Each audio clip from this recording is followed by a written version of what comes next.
Hello everyone, this is John Stark with a real quick video just showing you how to style your hair in your scene. So you won't have to do this much for any of the medium or the short hairs that I've put out.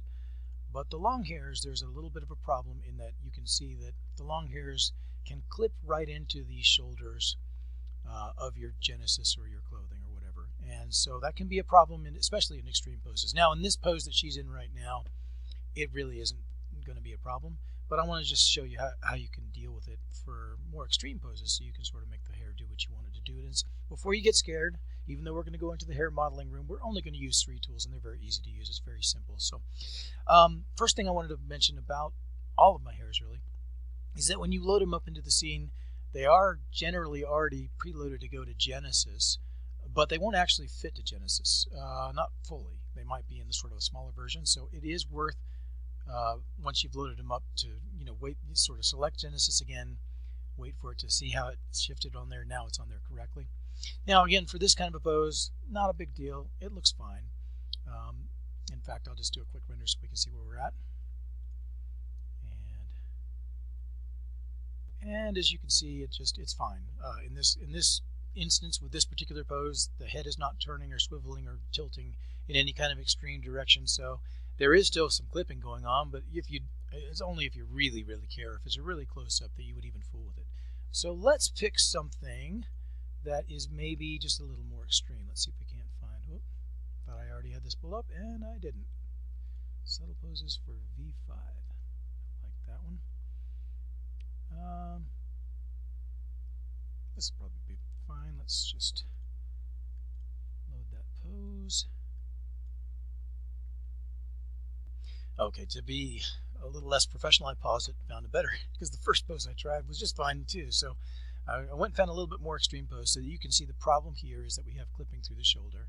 Not a huge amount, but what I would really expect is if someone turned their head like that, their hair that was already resting in front wouldn't go to the back necessarily unless the wind was blowing. It would actually lay right along here. So what we're going to do is just real quick, we're going to select the hair. We're going to go into the hair modeling room by clicking on the wrench. And you can see in the modeling room that we can actually see, because the figure I made is designed to conform directly to Genesis, so you can get a very good look. It will go with whatever the pose is, so you can see what you need to do. Now the 3 tools that we're going to be using are the push tool, which is right here, the brush tool, which is right here, that's the main one, and also the point tool, which is how we select things.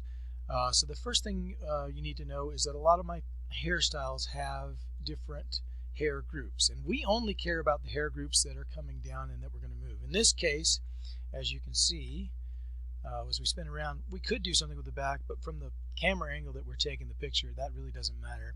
What we really care about is this bang. So I'm just going to select the bangs, and you can see once we selected the bangs, and we can actually, to give you a quick idea of what's involved in each of these hair groups, we can actually click it so that we don't even show the hair in at all. We just show the guide hairs, because that's all we're going to ever move is the guide hairs anyway. Oh, it's not actually the bangs that we need to move that much. It actually is a different section. See, it's good that we looked. It's actually the hair group. Okay, so that's why it's good to know which group you're moving.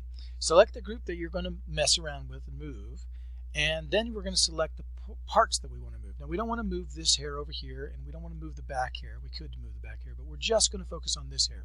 This is where the point tool comes into place. Now you can actually hit the point tool, and how it works is right now the points are at the very end, but if I use the slider, you can see I can select different parts of the hair wherever the part is, and I can actually click on it on an individual hair, and when I click and select the hair, it turns yellow.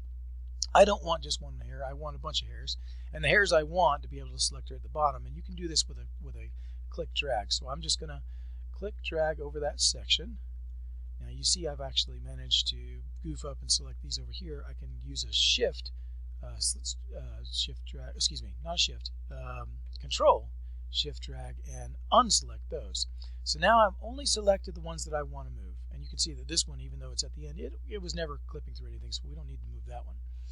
So now that we've moved it, we've selected the hairs we're going to move, you can see that the yellow denotes that these are the hairs that are going to move. And we can do anything else that we want to any of the other hairs. Well, I got some more back here too, didn't I? Let me just get that undone. And you, don't want you either. There we go. Actually, we do want that one. In any case, you can see that we could do whatever we want, and it will only affect these yellow hairs because they're all that are selected. So that brings us to the brush tool.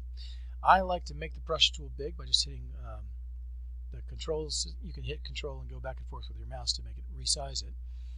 And I like to make the strength nice and high and the stiffness nice and high. That way it'll move the whole hair basically. If I left the stiffness low, it kind of moves only the tips, which is fine. Oh, it's good that I'm making mistakes. You'll see that I actually have the enable symmetry on. I want that off because I only want to deal with the hairs that I want to deal with. I don't want any of the other hairs on the other side to move. So I like this for moving hairs, long hairs at the shoulders, really just hitting it at full strength, and its stiffness makes the job just way easier. And I want it to be applying to all the hairs, whether I can see them or not, which means that you see how the yellow hairs, they go down into her and I can't see them. If I had this clicked, then I can only move the hairs where the dot was visible. So I want this unclicked so that I'm going to affect everything within the range, whether I see it or not. And then I'm just going to pull it gently. Scoot it on up. That's pretty good. There we go. All right, and the last tool that you're going to use is when you move these hairs around, especially when they're nice and stiff. Actually, I'm going to move it this way a little bit too, and then out a little bit. But when you move these hairs around, you're probably going to drag down at the top, and we don't want the hair up here to clip through the head because then you got a big bald spot. So we're going to use our push tool. Our push tool is by default set at 0.01 feet. That's pretty good. I sometimes set it a little bit lower, but it's restricted to the selection of the yellow. And I hit apply, and boom! See how it pushed it out there? I'll just go backwards so you can see that if it happened too fast. I'm hitting Control Z to undo, Control Y to redo, and you can see that it pops it out of the head. Now, take a look here. All right, hey, this is looking good. I think we're ready to render. So let me just hit a quick render to test and see. And all right, there we go. Looks like it did what I wanted it to do, which is now I have that hair resting on the shoulder. Now I could have done it, obviously this is a little kludgy, and if I was like a perfectionist and this was an important shot, I probably would have dealt with these hairs a little bit. I would have probably drawn some of these back over the shoulder, and I would have done something with the back hairs too.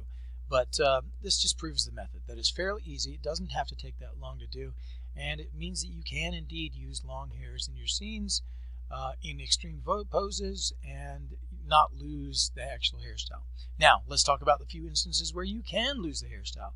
This includes ponytails. The ponytails that I've made, not too many of them that I actually have made, but the loose ponytail, especially the one that's like down at the nape of the neck. If you try the brush with the ponytail, it will work. You can move the hairs, but it will just pull the hairs right loose from the little knot that they were tied into, and so you will no longer have a ponytail. You will have loose hairs. And to put it back in the ponytail, you would have to pull them, where you want them to be, and then you would have to zoom in to wherever it was that the ponytail was supposed to be, and you would have to use that brush tool at very low stiffness settings so that you're only moving the nearest ones to the nape, and you'd have to gather it all. It just takes forever. I don't recommend it. So most of the ponytails, like my ponytail and the regular ponytail, I tried to make those high enough up off the shoulders so that there probably wouldn't be much clipping. That's why the loose tied back ponytail is kind of a problem. But anyway, you can't have everything, and if you really want it, you can still do it. Just be aware that it's a little bit more work, or maybe a lot bit more work. But what I wanted to do was just demonstrate this method so that you would know it's fairly easy to do. And hopefully you'll enjoy the hairs and be able to use them however you want. And thanks so much, and Happy New Year.